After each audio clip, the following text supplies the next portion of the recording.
Master Grade Sinanju Stein.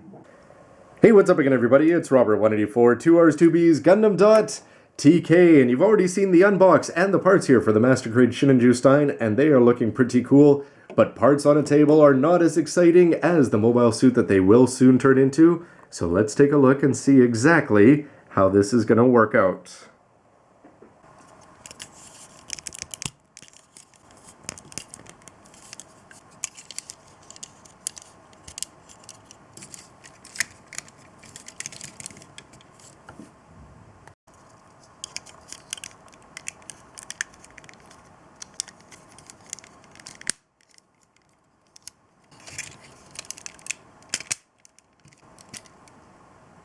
And when he's all put together here, you may have heard a few superlatives that got repeated during my One Japan trip around about the food, but all I can say about this guy is wow. First of all, the build is going to contribute to this. Putting it together was just an absolute treat, and then when you see it all actually snap together, this is the first time for me, I think it just looks fantastic. It's the kind of thing at the very beginning when you see pictures in a magazine and you say, it's just a white Sinanju. Well, anyway, all of any negative feelings that I had towards it have disappeared just because of the overall design here, the fun of the build combined with just the way it's all going to look here. Every part, from the legs to the details to the chest with the white and the gray and the offset there. The head, any issues that I may have had with the lining not being fantastic, just the way that I did it up here, have all disappeared because overall the colors here are just going to go together to make this look like an absolute monster of war. And the kind of thing that you never would have seen in 0079, and we had to wait quite a few years and after Char's counterattack to see something with this much thrust in the back and this much coolness on the front.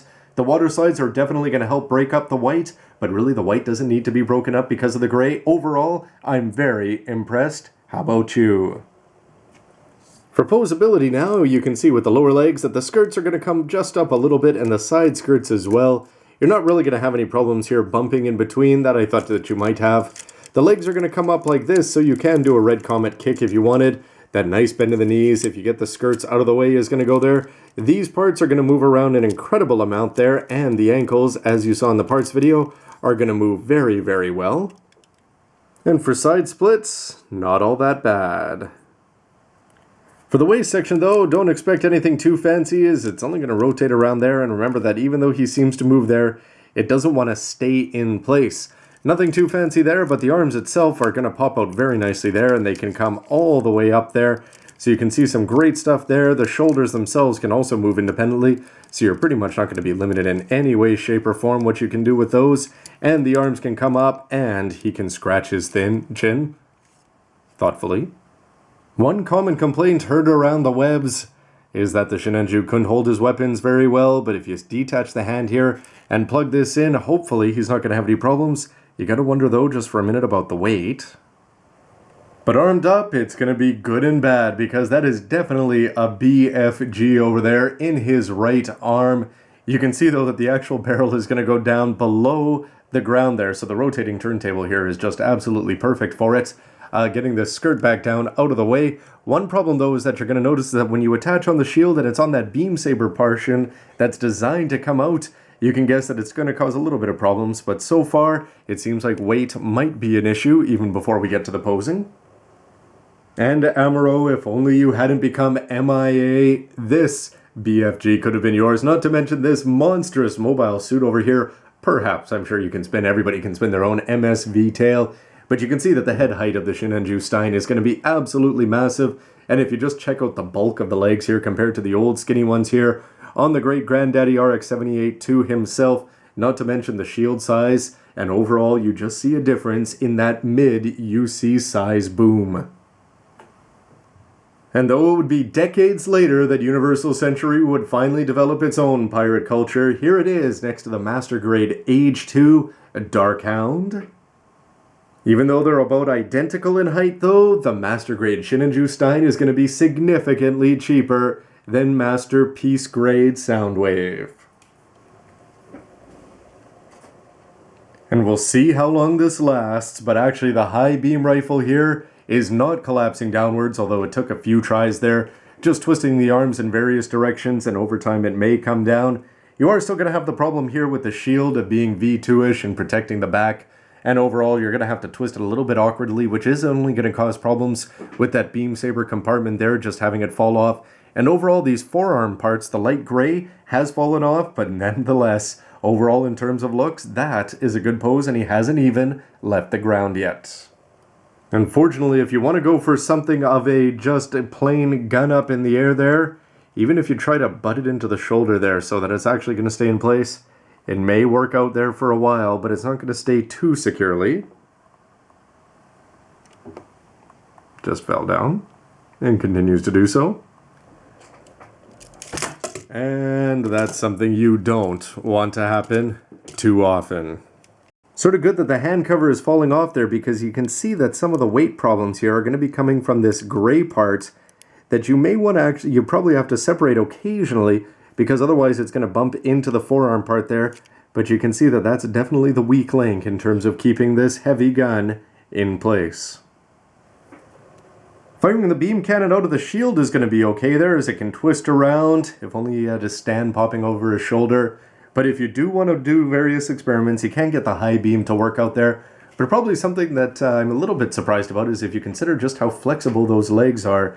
Actually, you are going to have some patience getting them in there, as there's a lot of poses just because this guy is so bulky up top that he can definitely go toppling over in a few different directions. So you're going to have to get him lined up just right if you want him not to do what you just saw a moment ago. And when you're weapon swapping, just make sure that you keep all the digits attached, because joints bending are a great thing until they go flying onto a dark floor.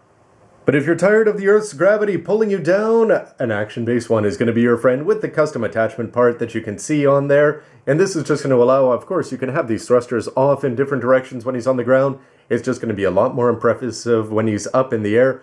One complaint is that just because the waist isn't even going to twist that much left and right, you're not going to have that many options. But the bazooka in hand there, it is going to work under the arm, and there's going to be quite a few different things that you can do with it, all of them pretty impressive looking.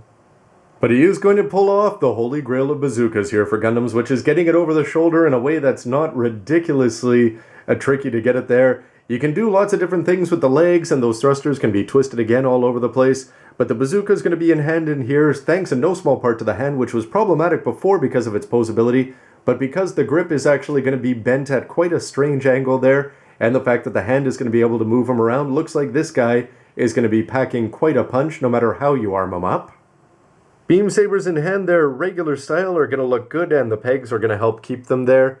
The thrusters, you can move them around all over the place, and even though I complained a little bit before about the beam sabers not lining up properly there on the inside, once you pinch them in, they are going to stay in place. And any combination of the two, whether they're both in hand or both in forearm, he's going to look great, I'd say.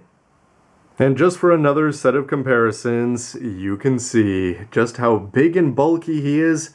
His body's going to be a lot bigger than even Yu's, and there's not a lot of kits that can make the unicorn look small, especially when he's got all of those weapons slapped onto his back.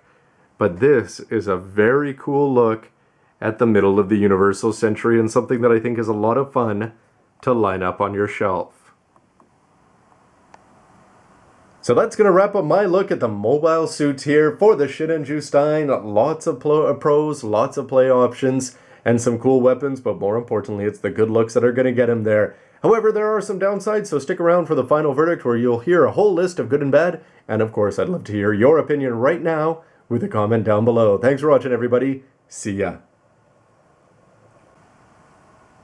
No, I'm sorry, I can't be a part of this battle.